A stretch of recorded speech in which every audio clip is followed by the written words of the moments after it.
kayo mga kapobre. Ano umaga sa inyo. Today is Monday, December 14th here in Canada. Pupunta muna ako sa post office.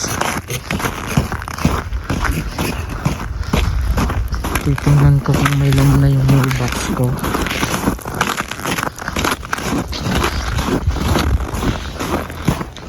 It's been a week now since I vlog ko yung application ng work permit ko. And titingnan ko yung email, I mean yung PO box ko, kung meron nang nakalagay na mailed.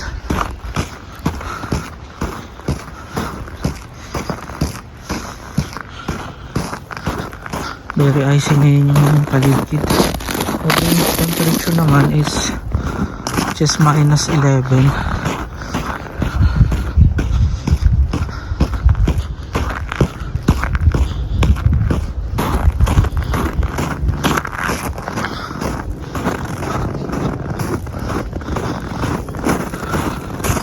May pasok pa ako maya 1:30 to 10. Wala nga akong gloves, so kaya naman.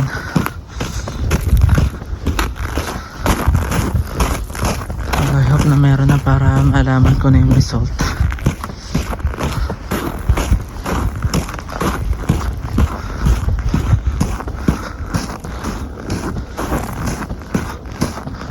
Yung sa family ko on process pa din, so I'm still waiting for them.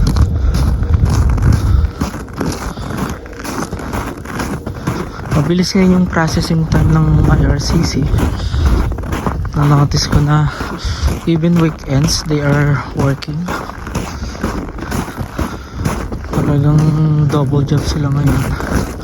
Well, that's a good reason, maybe kasi by next year gusto siguro nila na malinis yung account nila, na they will start from that year. Siguro yun yung plan.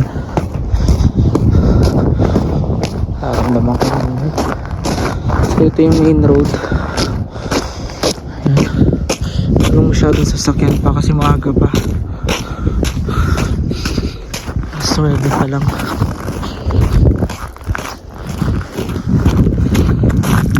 Sasakyan puro ice. Parang nagtitipa ka ng gaya. Ang lalakaran ko naglilipat-litak.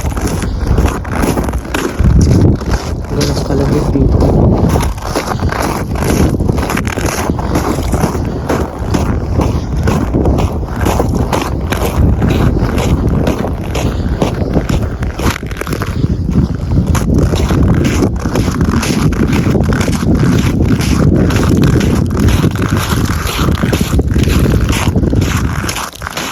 Hindi sila ng mga.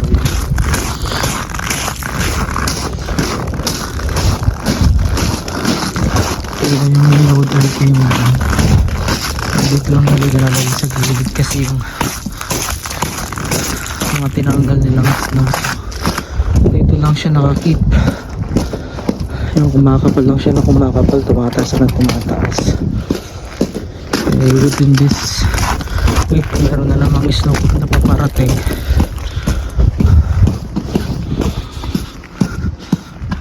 Although today is okay, the weather is good today.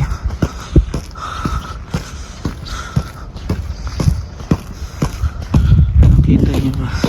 Icy yan. Madulas, medyo delikado.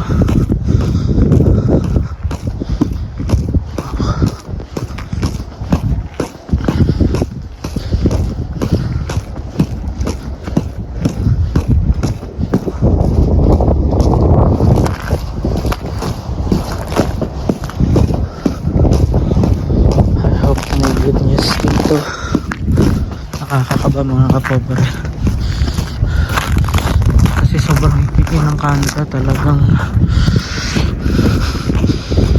you are blessed kung mabunod ka. Parang rapid to my day. Sobrang blessed talaga. na-renew yung work permit mo, nabigyan ka ng LMI aid, you're so blessed.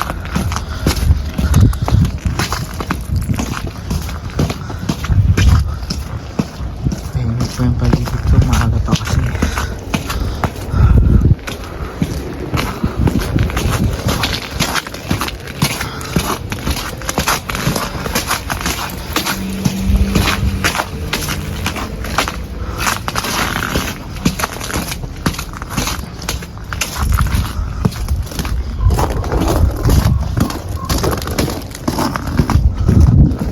Sarap mag-lakad-lakad, jogging, pa-warm up pa. So yung paligid ko ngayon mga kapobre, mag-lakad ito tayo sa post office.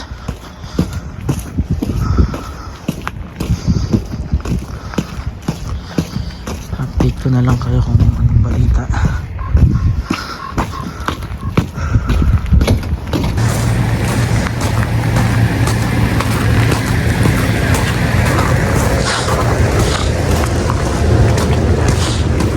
So yun mga kapobre, wala pa rin laman yung aking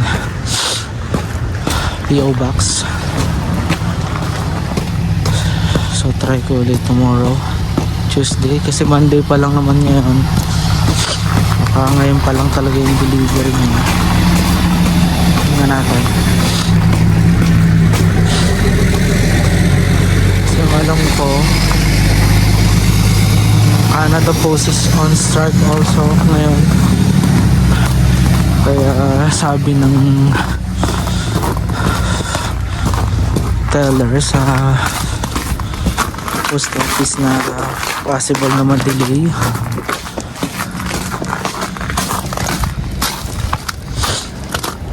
Mga documents,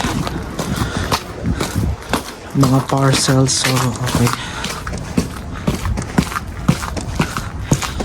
Balik na lang tayo bukas kung wala pa rin. Wednesday and Thursday is my off, so malalaman natin.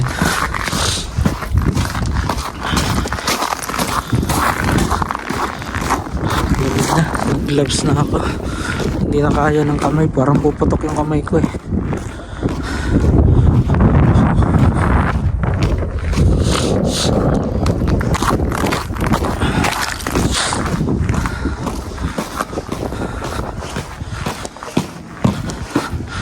Tulog muna ulit ako. So may pasok pa ako ng 1:30, so 10 AM pa lang. Alam ako siguro ng 12:30 para may 2.5 hours pa ako matutulog.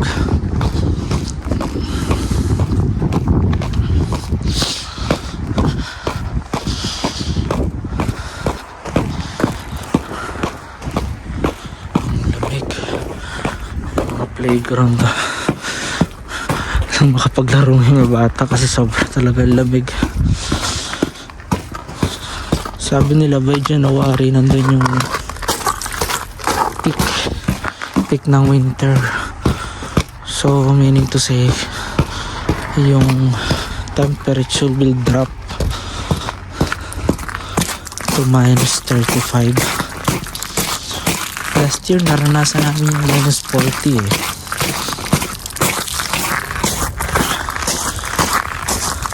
But this week, yeah, there's -34 on their forecast. Within this week, I think it will be on Wednesday or Thursday. So we should be careful. Wear the proper gear on winter, and if you own a car, yeah, better to plug it in. If you're not using your car, if you don't have garage, that's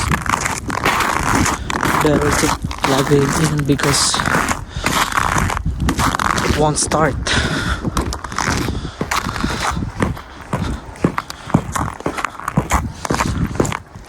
And then this coming 25th, we have Christmas party for Filipino community.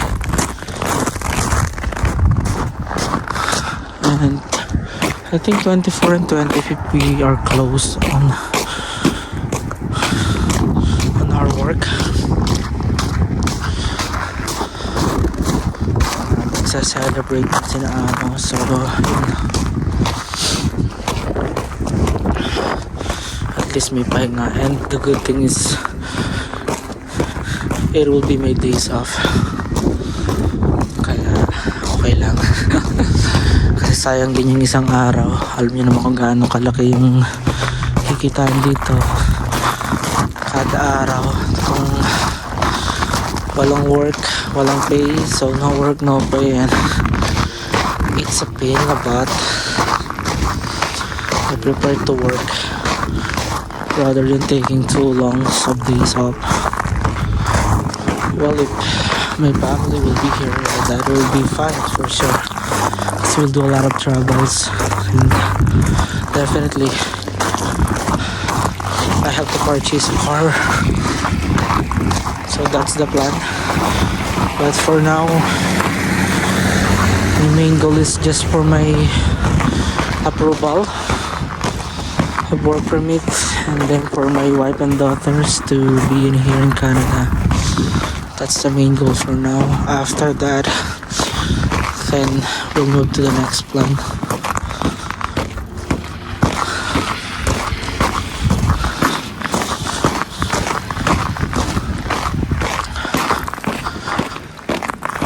So I'm close to my house now. Gonna go back to the basement and sleep.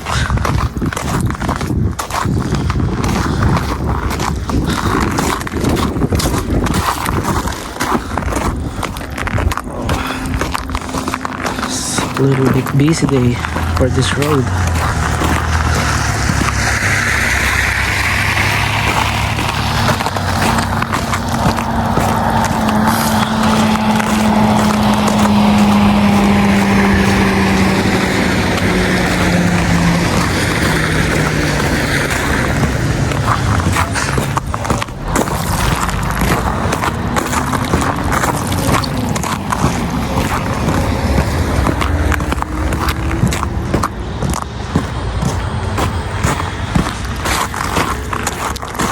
This is the church where I always attend every Sunday. Come to me, all who are weary and burdened, said Jesus. Why? That's a very good Bible verse. It's very heartfelt,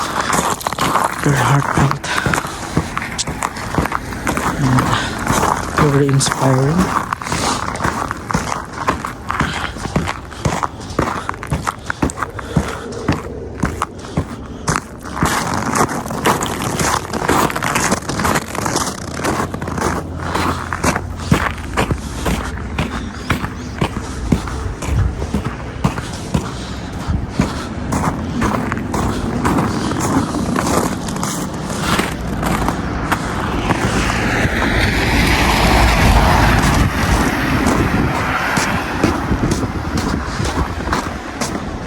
See you again mga kapobro in my next vlogs. Thank you for always supporting my channel. Sleep muna ka. God bless you. Thank you.